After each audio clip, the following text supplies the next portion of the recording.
This happened probably 30 years ago, before GPS was in every car. This might not fit this subreddit, but seems to be in keeping with many of the other stories. I grew up near a flea market that was extremely popular. It was located in a rural area about 45 minutes outside a major metropolitan area, and in the summer the lines to get into the parking lot would be backed up a half-mile or more.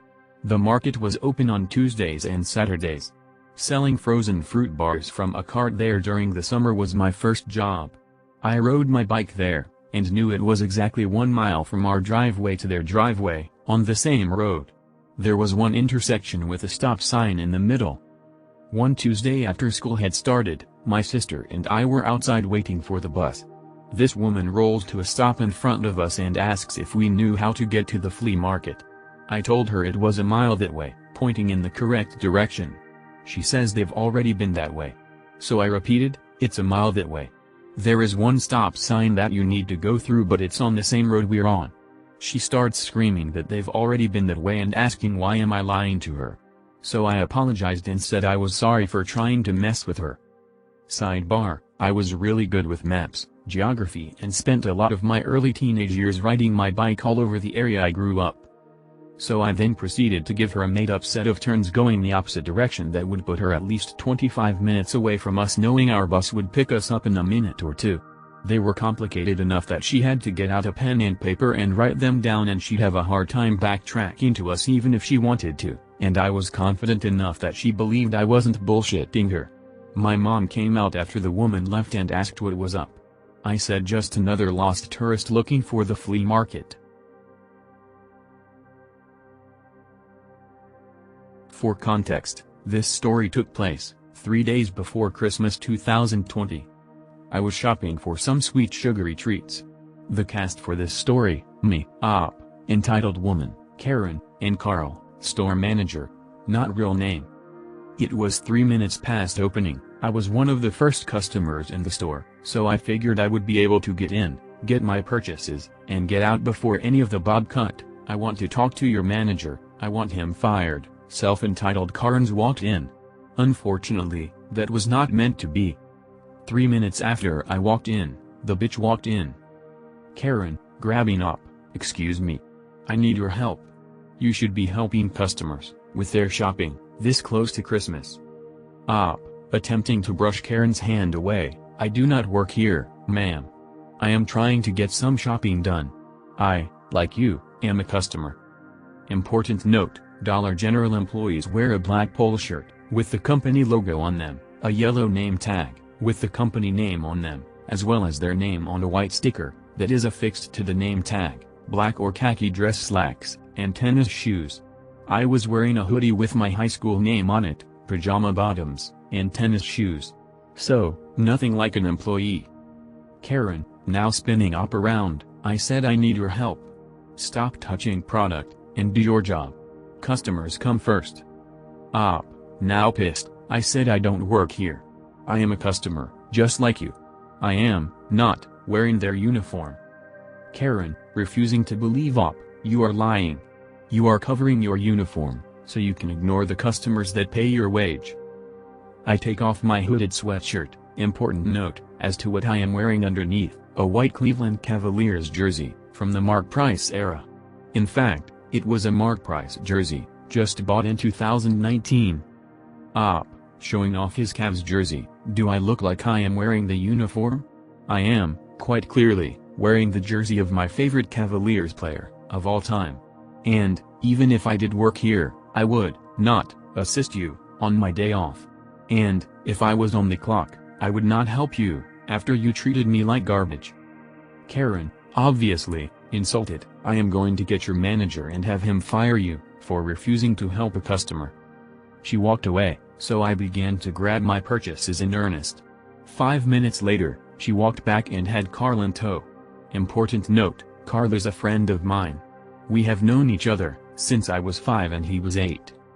Karen, to Carl, this employee refused to help me. He was rude about refusing to help me, 3 days before Christmas. He would rather buy his diabetes-inducing treats than help a loyal customer. Carl, to Karen, I have known for 31 years. He has never been rude to anyone. He worked in restaurants for close to 10 years. He was never rude to a customer. You, on the other hand, I have never seen before. Op is not an employee here. He, unlike you, is a regular customer. And, now, he, unlike you, is shopping here. You are to leave, now. Karen, refusing to leave, turns to start shopping. I will just leave him alone and buy what I came for. If you want to keep your job, you will let me buy what I need to buy. This store is the only store, within 5 minutes of my house, that has this product, currently, in stock.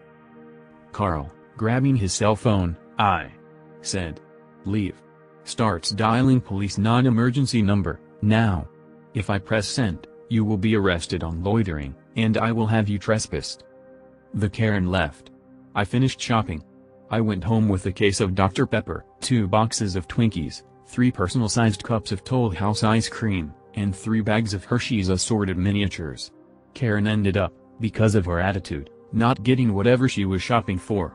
Thank you, Carl. Last important note, all dialogue is written, as I best remember it.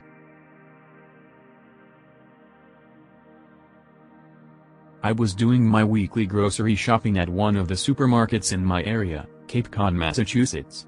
I was wearing a collarless Celtic grandfather shirt and a kilt.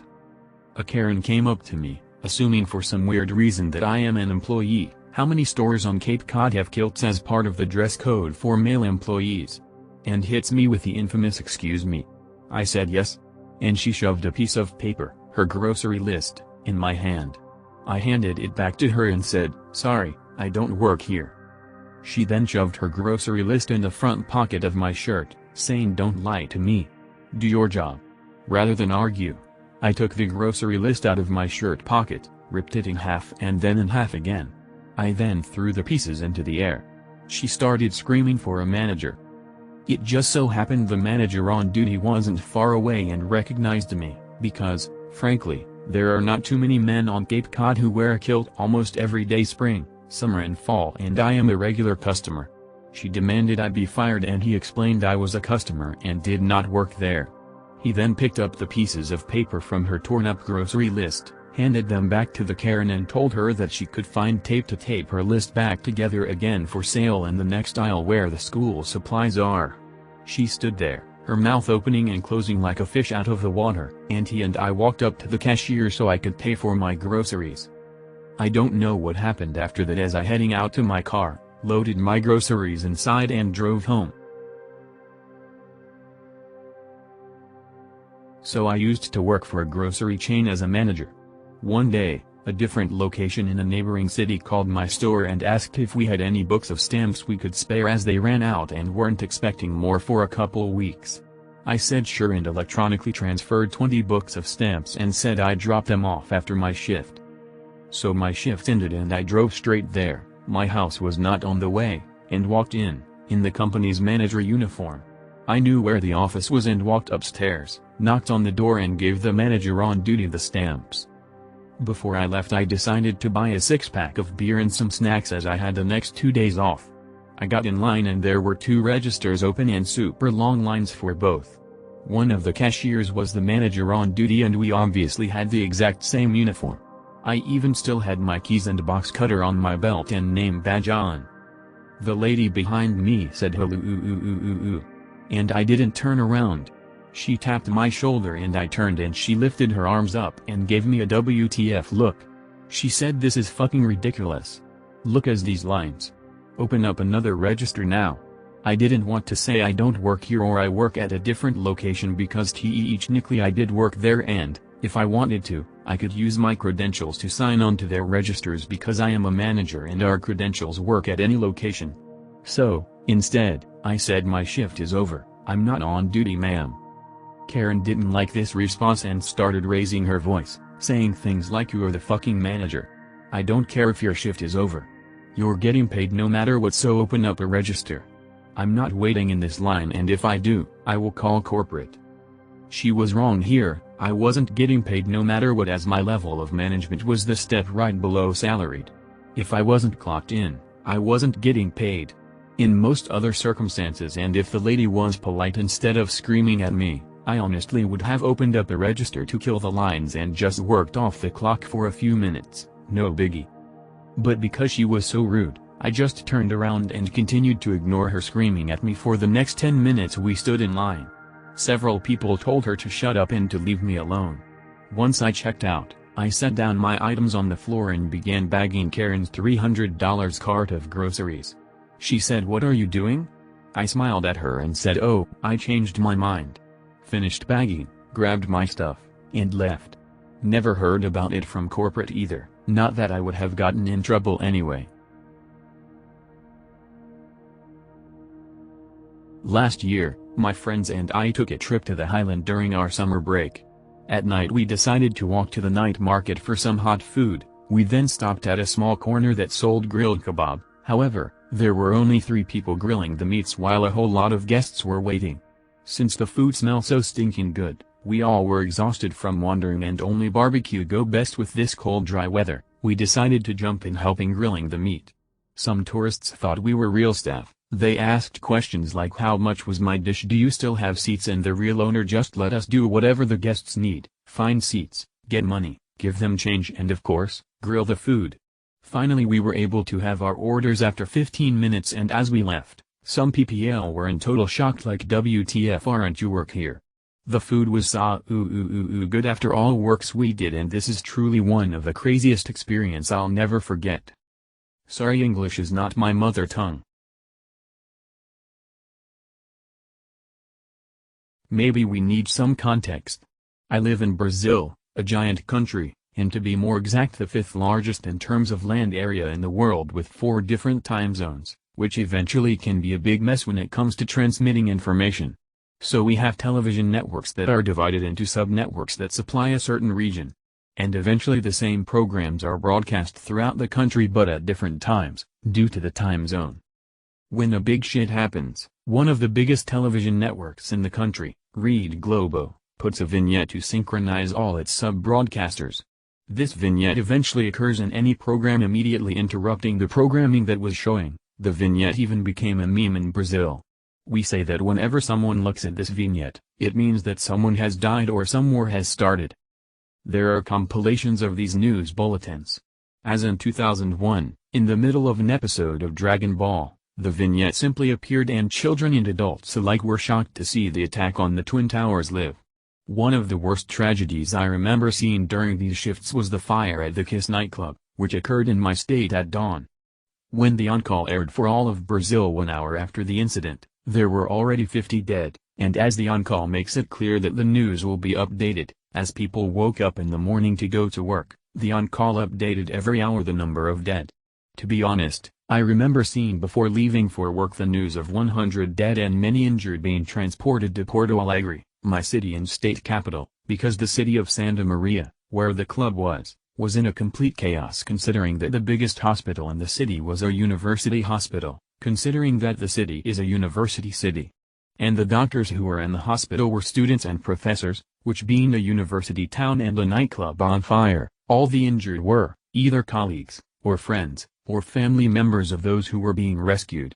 I remember passing by the central hospital in my city on the way to work and seeing the army stacking bodies in refrigerated trucks, bearing in mind that the insulation foam of the nightclub that caught fire released the cyanide gas that made people leave the fire site well and die hours later, which cost many lives.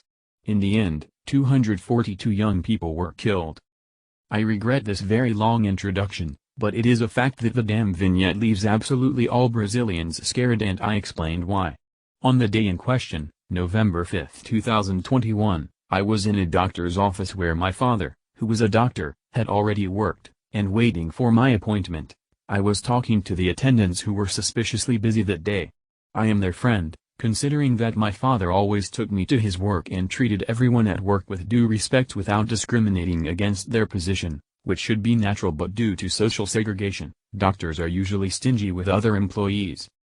I sat in a chair next to the operators and was waiting to be seen by my psychiatrist, when I saw the damn vignette on television. I soon cranked up the volume on the television as I pulled out my laptop to write the Wikipedia scoop, on which I am a volunteer and write recurrently. The crash of a plane that was transporting singer Marília Mendonça, famous in Brazil and Latin America, was reported. I started listening to the news and making an expression of regret for not being sure if Maria was alive or dead. As I reported earlier, the news is updated in the shifts all the time when a big shit happens. One Karen saw me turning up the volume on the television and fiddling with my laptop while the secretaries answered the phone, and she came over to me. I've been waiting a long time to talk to you. Told Karen. Sorry, you can talk. I replied without really understanding what was going on. Then Karen started complaining about everything and everyone, when I interrupted her and said, Ma'am, I don't work here and I don't think it's polite for you to talk like that to the employees who are here just to help you. Look, it's a little employee who wants to boss me around while he stops to watch television. I want to talk to the manager. She told Karen. I don't really work here, and I don't have a contractual obligation to be polite to you, but I ask for respect to be respected. Replied. You are not paid to be shocked by singers who fall from the sky. Nobody cares about that. I need to be attended to. Karen replied. I ask for respect. If you want to be a big bitch, you can leave. You know that everyone stops to see Globo's shifts and I'm not working. I snapped back sharply. One of the secretaries ended her call, and because she have ADHD I knew she was a little off, with the amount of information, Karen screaming at me, while another duty appeared announcing that the singer had really died in the accident. The secretary tried to focus on Karen mumbling. Hi, what do you need? Spoke the red secretary with the amount of information being thrown at her. It's no use cleaning your bar, I want this kid to answer me or I'll call the manager. He responded again to Karen thinking I worked there. He doesn't really work here, ma'am. Answered the secretary. Then why has he turned up the television and is messing with the computer? She asked Karen. The secretary was trying to explain that I was a good friend who was also a patient waiting to be seen, while Karen pointedly wagged her fat, smelly finger. I interrupted the secretary already feeling sorry for her being confused with so much information and said. I'll handle this. Finally we'll do something, televisions are for customers. She told Karen. I will call the manager, doctor who owns the clinic. I told her. She simply lifted her head arrogantly. So I went to the office of the doctor who owned the place, who, for a change, knew me and was a friend of my father. Entering the room, he was watching the television and without letting me enter his room, he said. Holy shit ho, my name, did you see what happened? How do these things happen out of nowhere? She was so talented. Well, doctor, I don't understand how this could happen. Are you okay? I asked to doctor. A little more context, D's parents passed away in another plane crash that was reported on a television shift, so I understand he might be a little shocked by what happened. I'm fine dear, thanks for the concern. This vignette just makes me a little anxious. Do you need something to burst into my living room like that? D asked. Excuse me for not knocking, I realized that I entered the office without knocking on the door and that could be really bad since D was a gynecologist as well as the owner of the place, but he used to lock the door during consultations, but there is a patient that I believe is a hassle. And then I explained the whole story to D. Then D took a little book, sighed and got up from his chair that was pretty badass. He walked over to Karen with me, handed over the little book and simply said. I really don't care about your problem, here are all the local offices and accepted health plans that are the same ones accepted here. There's one a block away, but if you'd like, I can order a taxi for you and look like you can stand and walk in exemplary fashion. Sorry doctor, I didn't understand. Told Karen. I'll be very direct, you were rude to a patient, and moreover, a personal friend.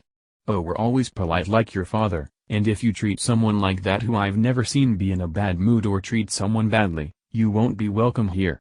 You can leave, the door is free from the house. Mr. D said.